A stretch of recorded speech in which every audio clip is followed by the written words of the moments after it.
Bunny Talk Show. Bunny Talk Show. Bunny Talk Show.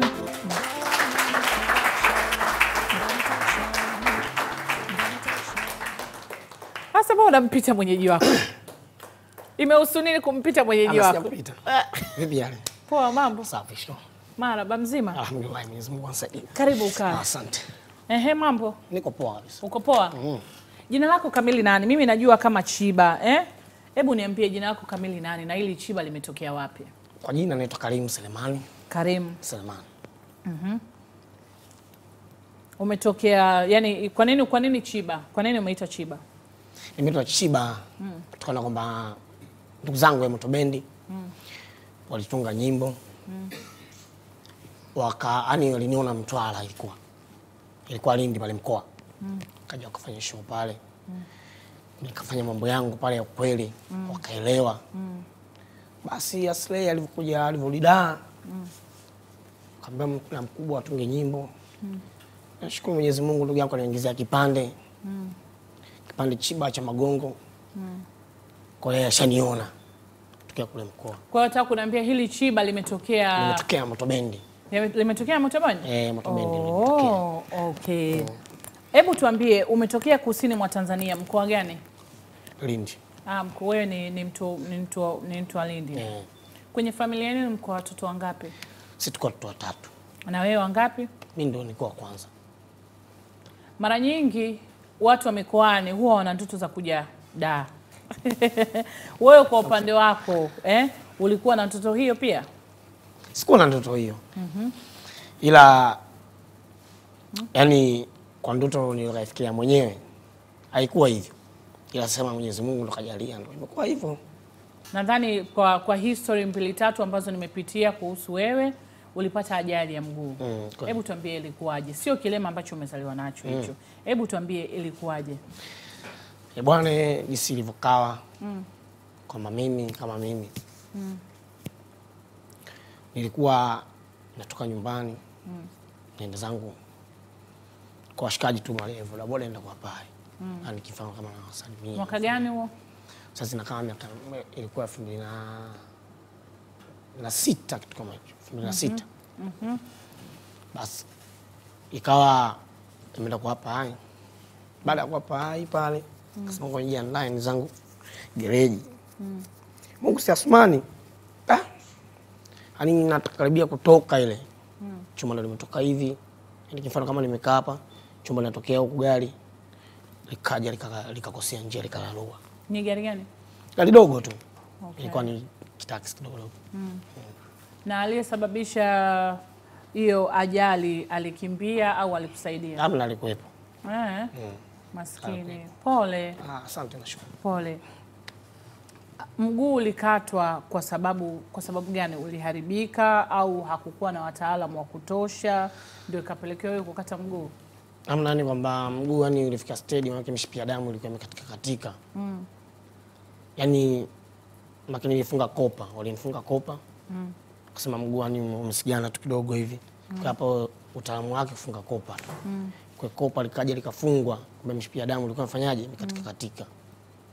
Basi kwa kopa lile nimefunga, napata joto na mishipa ya damu imekatika, ikawa inaanza kuvuja damu. Ameenda kuja kufungua lile kopa, mguu ukutani yani umeharibika hivi. Ikawa inabudi makina kama mguu huko Mtwara. Pale Lindi. Basi mguu kwa unavuja damu wenyewe na kale kazi nyingi unavuja damu na maumivu. Na maumivu makali sana. Basi Mungu si Asmani. Kaniambia bwana, unabidi tufanye operation ya mguu. Kifupi yani niliumia sana kwa kweli. Niliumia. Basi mama kaja, kaniambia mtie sahihi baba na mama. Ili mwanenu tufanye operation ya mguu. Na kama amtukubali hilo basi mchukueni mwanenu ila mtafika naye mbali. Inshallah. Baba katia sahihi na mama katia sahihi. Basi tukafanya operation ya mguu. Okay. Kwa hiyo walisema wanafanya operation ya mguu, yani ndio kukata. Maskini. Kwa hiyo una wewe mwenyewe. Pole sana ndugu wangu. Kawaida. Ndio unajua wanasema kabla hujafa hujaumbika. Na baada ya kukwambia, yani ulivyozipata hizo taarifa kama unatakiwa ufanyie operation wa kukate, ulipata picha gani kichwani? Yani, kuona kwa ushazoea kuwa na miguu yote miwili, alafu utakuwa na mguu mmoja, maisha yatakuwaje? Yani ulikuwa unafikiria nini kichwani? Yani kweli kwa jinsi nilivyokaumwa sana na alivyokaja leo kutaka niambia kwamba ni kuumwa kote ukija ukakata mguu tu utakuwa uko fresh, utapona na utaendelea kufanya kazi kama kawaida. Yani kikweli kwa pale sikujisikia chochote. Nikaona poa tu. Ila baada ya kupata pressure nilivyopigwa pressure ya mguu. Baada sasa ndo yani nimeshatoa nyuzi ndo nikaa kikweli ni fikra za mawazo na za akili. Zinichanganya sana kikweli. Yani zinivuruga yani mimi nitaishije? Nitaishi vipi afu mguu wenyewe sina afu matokeo kwamba na mguu miwili afu bado hakuna kinachoeleweka. Je, nikija kuwa na mguu mmoja mimi itakuwaje? Kaona nichanganya sana. Kaona jichanganya na washikaji. Sasa kila kipindi cha kwanza nimerudi hospitali kwa washikaji wakija. Ananiona analia na mimi nikawa nalia vile vile na make kwa chiki wenzangu na mguu miwili afu mimi na mguu mmoja. Kwa yani iliniumiza sana yani nimekuja kupata yani afueni yani mpaka mdingi kunituliza na nini. Ndio nikaja ile nikawa najifakana sawa. Okay, okay. Ulikuwa ukifanya mazoezi ya kubeba ndoo ya maji baada ya kukatwa mguu. Mazoezi hayo yalikuwa yanakusaidia nini au ilikuwa ni nini? Baada ya kukaa ni baada mimi ya kukaa sawa ile yani kwamba miezi 6 nishamaliza ya kujigungia. Kama mwenyewe zamani kwa dansa. Kwa nikasema kazi yangu nataka niendeleze. Basi nikaa na washikaji zangu wanakuja shika ndoo kundo. Alafu nasimama na mguu mmoja alafu nakuja sometimes naanguka. Yani kila nikienda hivi naanguka ila sijakata tamaa nikasema kwamba fani yangu lazima niendeleze. Kwa hiyo ulikuwa unabeba ndoo kama ndio uanze kupata balance. Kama ile makini unakuwa na stamina kwa. Basi nikawa ndo vile. Kwa ulivyopata stamina nzuri ukaacha. Nikaacha. Okay. Sasa hebu niambie ilikuwaje ukapata nafasi ya kwenda kwenye ile show ya Moto Band? Ile nafasi yani kwamba ya Moto kama ya Moto alikuja kupiga pale Lindi mkoa. Alikuja na mkubwa. Kaenda kwenye show, nikacheza kwenye show. Mkubwa akanipa ahadi akaniambia kwamba nipe namba yako. Nataka nifanye kazi na nafanya kazi. Kwa kweli ni sikuamini kama itakuwa ndio hivyo. Pamoja ndio alichukua namba yangu na nini nikaona nasi kama atakuwa ananienjoy fulani. Kweli Mungu si Asmani. Nimekaa kama wiki 2 hivi wiki 3. Basi Mungu si Asmani kubwa kanikoa nini. Basi nikaanza kufanya kazi bwana. Kutoka Lindi kanaita mpaka huko. Na ndio ilikuwa mara yako ya kwanza kuja Dar? Hamna. Bado nilikuwa nakujua. Fresh kwa nakuja. Nikija kimpango mingine tu mdao afu na miguu miwili. Nikuja kimpango mingine tunakuja kama za buza kwa mambo mdogo. Okay. Sasa uko ya Moto Band kama dancer, si ndio? Okay. Una plani gani? Unafikiria kuimba baadaye au unataka kubase hapo kwenye dance? Akipenda siwezi nikabase sana kudance. Nataka ni tease na kula tease. Fanya mazoezi ya kuimba vile vile. Okay. Una watoto wangapi? 2. Mbona kwanza umetikisa umecheka? Nimefly tu kuniuliza swali hilo. Au na wengine wako chini ya uvungu? Hamna.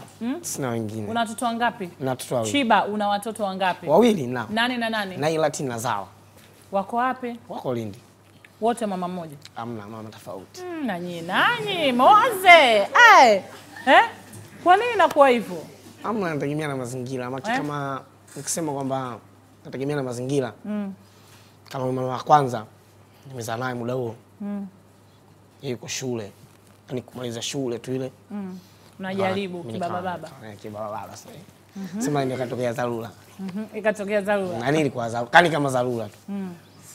Basi Mungu sasa ndo kapanga ndio vile. Ndio sawa haina kisa nitafanyaje? Okay, huyo mtoto wa kwanza ambaye ni Lailat. Hamna Zara. Okay, na Lailat ana umri gani sasa? Lailat sasa ana hata mwaka mmoja ifikisha miezi 6 sasa. Dogo. Kwa Laila Nani huyu anaitwa wa sasa hivi mdogo? Nailat. Nailat umempata wakati ushakuwa na wakati niko hivi unavyoniona hapa sasa hivi. Ile mwingine wapi da au kule? Kule. Okay. Kwa hiyo ustaa umezidi kuwa star. Nashukuru Mungu. Totos zinasemaje? Nasikia nilikuwa naongea na Kiti hapo nyuma backstage, alikuwa ananiambia nasikia mama matoto anachanganyikiwa na Mbune. Hujanionyesha bado lakini ujue. Ona anakuonyesha. Nionyeshe sasa tutajuaje kama wewe ndio wewe kweli, wa Yamoto Band. Sema ndio sina muziki lakini ndio hivyo nitakuimbia tu Yamoto. Sawa. Yamoto Band. Nipe basi mambo kabla sijamalizia maswali yangu ili na audience wapate kuuliza maswali.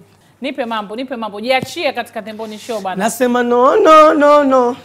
Sema nyinyi mnasema waonyeshe. Sio maana yake. Nasema no. Waonyeshe. Wanavoli mwaga uno. Naonyeshe. No. Waonyeshe. Wanavoli mwaga uno.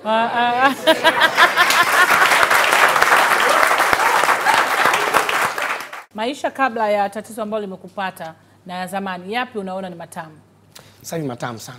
Na enjoy na relax. Utamu wake? Yaani utamu wake yani kwamba kwanza sina stress, yani kwamba sina mawazo kivile kama zamani. Yani chochote ninachoamua kufanya na kifanya. Okay, wakina Dogo Aslay na wenzake wanakuchukuliaje?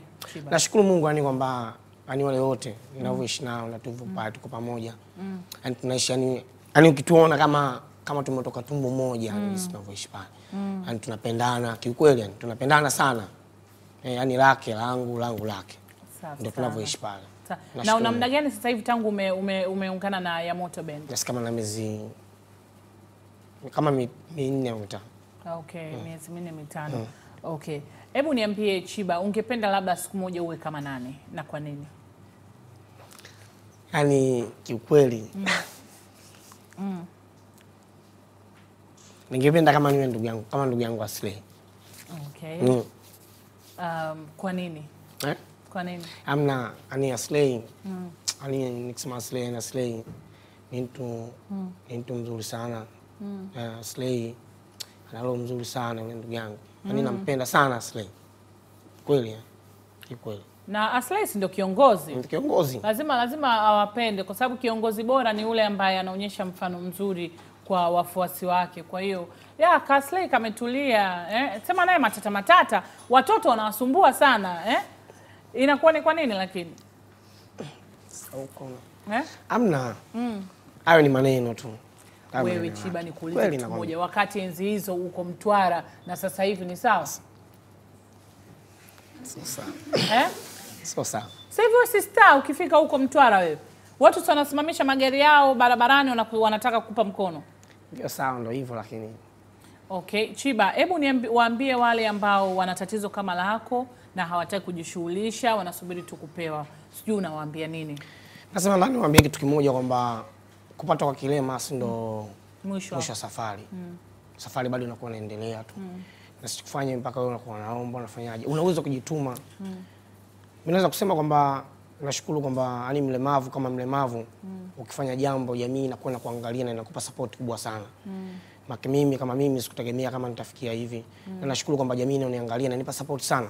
Nashukuru sana ni wananchi mnanitazama kama sasa hivi na support zenu ziendelee hivyo hivyo. Namshukuru Mungu sana mimi. Kupata kwa ulemavu sio wewe kuna kufanya uombe ufanye nini. Fanya jambo. Ukifanya jambo jamii inakuangalia.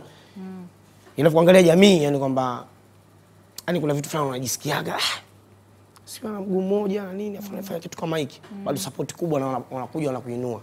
So hata wasikupe hela ila maneno yao yanakuwa dawa vile vile. Safi sana. Mimi mwenyewe pia nampa hongera sana kaka mkubwa Fela. Mkubwa Fela una roho ya peke yako. Kaka, yani wewe ni kiboko.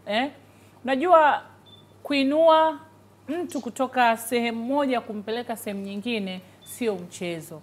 Ona wakina Aslay, Dogo Aslay wanafanya vitu vizuri, wanaimba, juzi tu hapa walikuwa Marekani, wanaenjoy watoto, Hongera, ulimpa mpaka gari Aslay ili aweze kufanya kazi vizuri ya Yamoto Band. Kaka, basi kuna vipaji vingi ambavyo vipo kwenye jamii yetu. Usisite kuwasaidia kama ambavyo ulimsaidia Chiba. Basi kesho kichokutwa akitokea mwingine pia usisite kumsaidia. Unajua labda Mungu ana sababu zake, amekuleta wewe tena sasa hivi mheshimiwa diwani amekuleta wewe kwa sababu zake Kwa hiyo kama amekuleta wewe kwa ajili ya kumsaidia mtu fulani, endelea kaka, Mungu atakulipa mbele ya safari. Keep it up kaka, tuko pamoja ya Moto Bendi. Dai sisema Moto nao nyinyi mko vizuri. Napenda ile mama tanana nimpie kidogo. Si utakuwa unajua? Nasema dadi kweli Shabani mwana anapendaga kunyaga usiku, kwani yule ni ndugu huyo. Hata anko Mange yule bandala video.